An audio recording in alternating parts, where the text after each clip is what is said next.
Hello दोस्तों, कैसे हैं सब। मैं हिमांशु स्वागत करता हूं आप सबका आपके अपने चैनल कॉमिक वर्ल्ड पर। तो चलिए दोस्तों, शुरू करते हैं बाकीलाल सीरीज की कॉमिक बाकीलाल और चोर खोपड़ी का दूसरा और अंतिम भाग। द्रुत वेग से भागता चला गया बाकीलाल। भाग बाके, आज तेरी गर्दन तेरे ही हाथ में है। अरे ये तो कैदी फरार होने की चेष्टा कर रहा है। अरे बाप रे, सैनिक भी पीछे लग गए। पकड़ो उसे।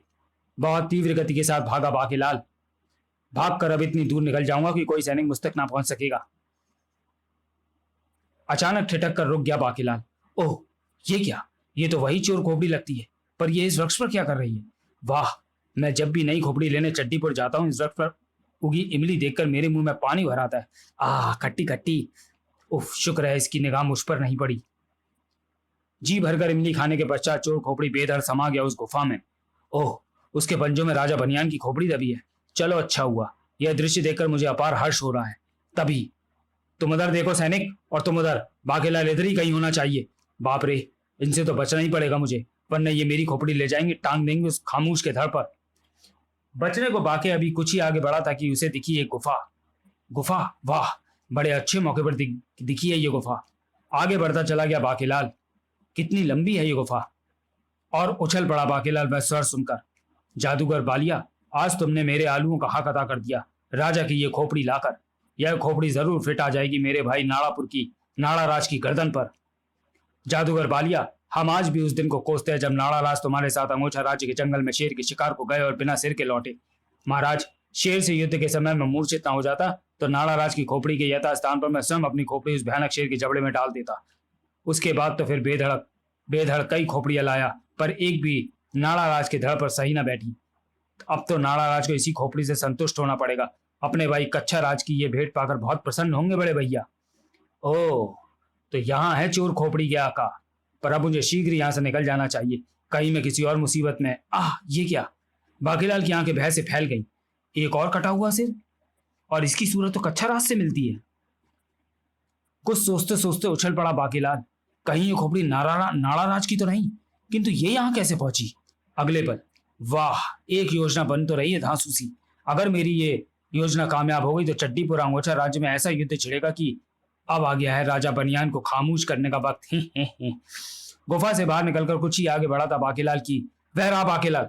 ओ सैनिक, ये अभी तक मुझे ढूंढ रहे हैं, पर अब मुझे भागने की कोई आवश्यकता नहीं रही। सैनिकों ने बाकीलाल को ले जाकर प्रस्तुत किया सेना नायक नागबई के सम्मुख। सेना नायक जी, यह रहा बाकीलाल और इसके हाथ में थमी थी ये खोपड़ी। अब बनेगी बात। सेना नायक नागबई जी, छी, ये खोपड़ी अवश्य महाराज के धड़ पर सही आ जाएगी। मैं इसे ही लेने गया था। ओह, अगर ये खोपड़ी महाराज के धड़ पर सही आ गई तो तुम्हारे प्राण बख्श दिए जाएंगे। जादूगर तिलिस्मा ने वह खोपड़ी राजा के धड़ पर बैठा दी। वाह, बिल्कुल ठीक बैठ गई है, जैसे इसी धड़ के लिए बनी हूं। खामोश बाकीलाल, जाओ। हमने तुम्हें स्वतंत्र किया, किंतु तुम्हारे साथी को हम तब तक रिहा नहीं कर सकते जब तक कि उसका सिर नहीं मिल जाता। ठीक है महाराज, जैसी आपकी आज्ञा। मैं चला। बाकीलाल के जाते ही, अच्छा महाराज, मुझे भी एक आवश्यक कार्य याद आ गया, मैं भी चलता हूं। चलो, अब जब तक मेरा सिर नहीं मिल जाता तब तक मैं बिना सिर का तो नहीं कहलाऊंगा। अंगोछा महल के एक कक्ष में, भैया नाड़ा राज, छोटे कक्षराज, कच्छा राज, आखिर तूने मेरे नाम की एक खोपड़ी ढूंढ ही ली। मैं तुझसे बहुत प्रसन्न हूं। यह सारी किस्मत करामात जादूगर बालिया का है बड़े भैया नाड़ा राज, जिसकी शक्ति से तुम फिर सिर कट जाने के बाद भी जीवित रहे। ओह जादूगर बालिया, हम तुमसे भी बहुत प्रसन्न हैं। तभी, महाराज की जय हो महाराज। महाराज, इस शुभ अवसर पर राज्य भर से आलूओं की बोरियों के साथ प्रजा बधाई संदेश भेज रही है। इस शुभ अवसर पर राज्य भर में आलू बंटवाए गए। भुने हुए आलू। आज का दिन आलू दिवस के रूप में मनाया जाएगा। खाए जाओ, खाए जाओ। सुनो भैया, मैं तुम्हारे महाराज से तुरंत भेंट करना चाहता हूँ। तुम अभी उनसे नहीं मिल सकते। महाराज इस समय नाड़ा राज के साथ आलू खाने में व्यस्त हैं। तुम भी खाओ आलू। पर बाकी की जिद पर उसे अंगोछा सम्राट कच्छा राज और नाड़ा राज के सम्मुख पेश किया गया। महाराज, यह बाकीलाल नाम का आदमी आपसे मिलने की जिद कर रहा था, और हमारे बहुत समझाने पर भी ये। महाराज, मैं एक ऐसी सूचना लाया जिसे सुनकर आप आलू खाना भूल जाएंगे। क्या? किंतु अगर हम आलू खाना नहीं भूले तो हम तुम्हें जीना भुला देंगे। आप बताओ कि तुम ऐसा क्या समाचार लाए हो। महाराज, नाड़ा राज अगर चाहें तो उन्हें उनका असली सिर वापस मिल सकता है। क्या? और बाकीलाल उन्हें सब कुछ बताता चला गया जो उसके शैतान दिमाग ने तैयार किया था, जिसे सुनने के पश्चात, बाकीलाल, तुमने तो सचमुच हमें आलू खाने भुला दिए। किंतु छोटे कच्छा राज, हमारा सिर तो हमारी आंखों के सामने ही उखाड़ ले गया था वह सिंह। महाराज, मैं यही चाहूंगा, अगर मेरी सूचना झूठी हो तो आप मेरा सिर काटकर महल के गुंबद पर टांग देना। सूचना तो पक्की ही थी। यह सच है महाराज, मैंने गुप्त रूप से सब बातें पता लगा ली हैं। बाकीलाल की कही एक एक बात सत्य है। ओह गुप्तचर, अब तुम जाओ। छोटे कच्छा राज, अब और प्रतीक्षा नहीं होती। मुझे मेरी खोपड़ी चाहिए, चाहे उसके लिए हमें युद्ध क्यों ना करना पड़े। युद्ध ही करना पड़ेगा नागरा नाड़ा राज, क्योंकि राजा बनियान ने अगर वह सिर आपको लौटाना ही होता तो फिर आज तक उसे अपने कक्ष में सजा कर न रखा होता।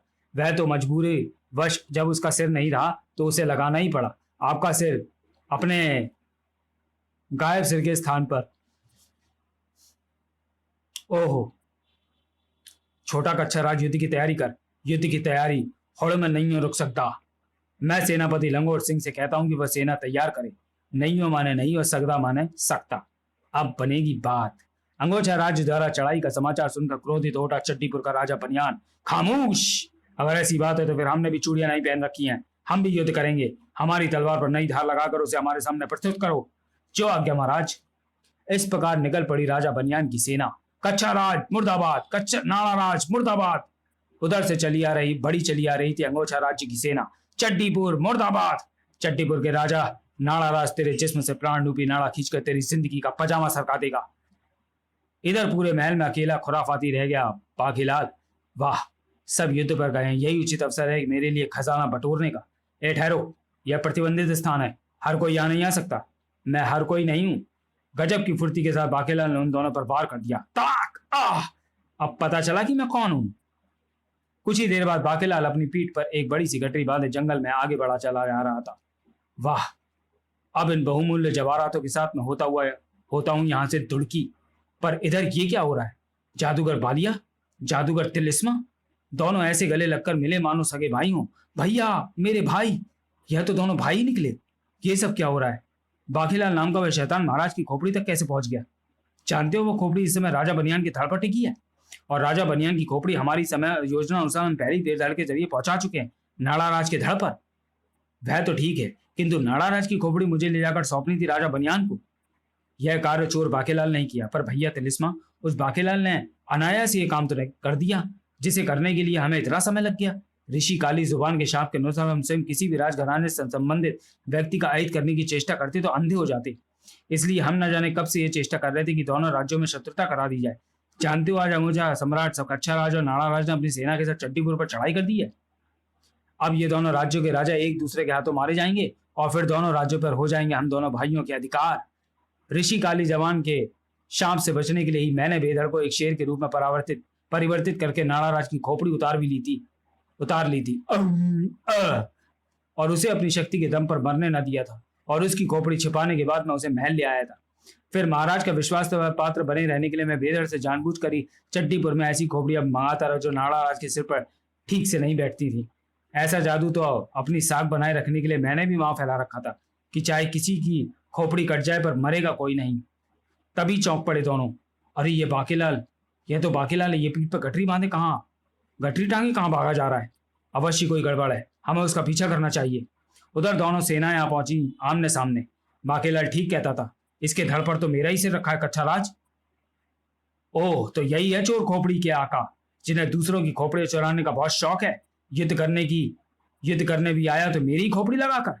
युद्ध आरंभ हो गया। मारो मारो मारो। मेरे बहुत से नागरिकों की खोपड़ियों को चुराया तुमने कच्छा राज, आज मैं तुम्हें जीवित नहीं छोड़ूंगा। और तूने जो मेरे भाई की खोपड़ी को इतने दिनों से अपने कक्ष में सजा कर रखा था, बोल क्या दंड दूं तुझे मैं उस अपराध का? क्या कहा तुमसे? ये झूठ किसने कहा? बाकीलाल ने।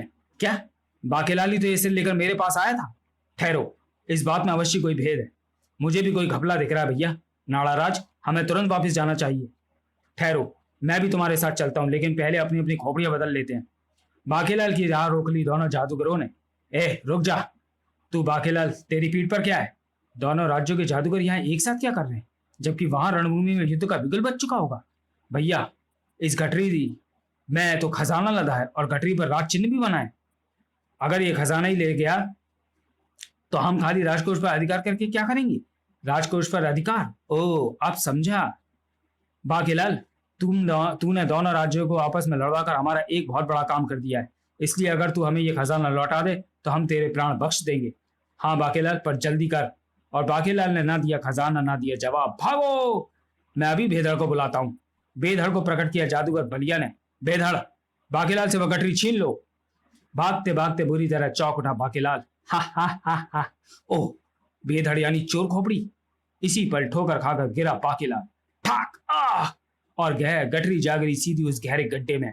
गई गठरी गड्ढे में।